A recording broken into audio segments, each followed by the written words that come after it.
Welcome to Not Milk Never Milk. Subscribe if you're lactose intolerant. In this video, I will explain how to make tomato sauce creamy. Achieving a wonderfully rich and velvety tomato sauce is simpler than you might think, and it truly elevates any dish. The secret lies in incorporating a specific ingredient at just the right moment.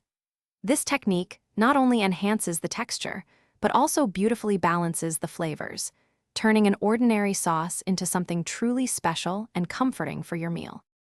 The star ingredient for our creamy tomato sauce is heavy cream. You'll want to use a cream with at least 36% milk fat for the best results, as this provides the ultimate richness and stability. While half and half can offer a lighter creaminess, it's best to steer clear of lower fat milks, as they tend to curdle when introduced to the acidity and heat of the tomato sauce. Stick with heavy cream for that perfect, smooth consistency. To properly incorporate the cream, first ensure your tomato sauce is simmering gently on low heat. Then, slowly pour in your heavy cream, whisking continuously as you add it.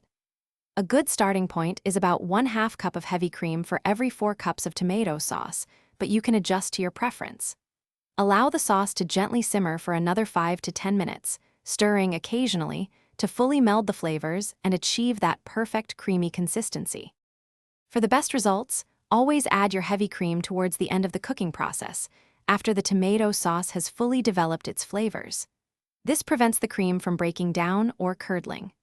Remember to taste and adjust your seasonings, like salt and pepper, after the cream is incorporated, as it will mellow the overall flavor profile. For an even more luxurious finish, consider swirling in a tablespoon of unsalted butter right before serving. Thanks for watching. If this was helpful, leave a like and consider subscribing. See you next time.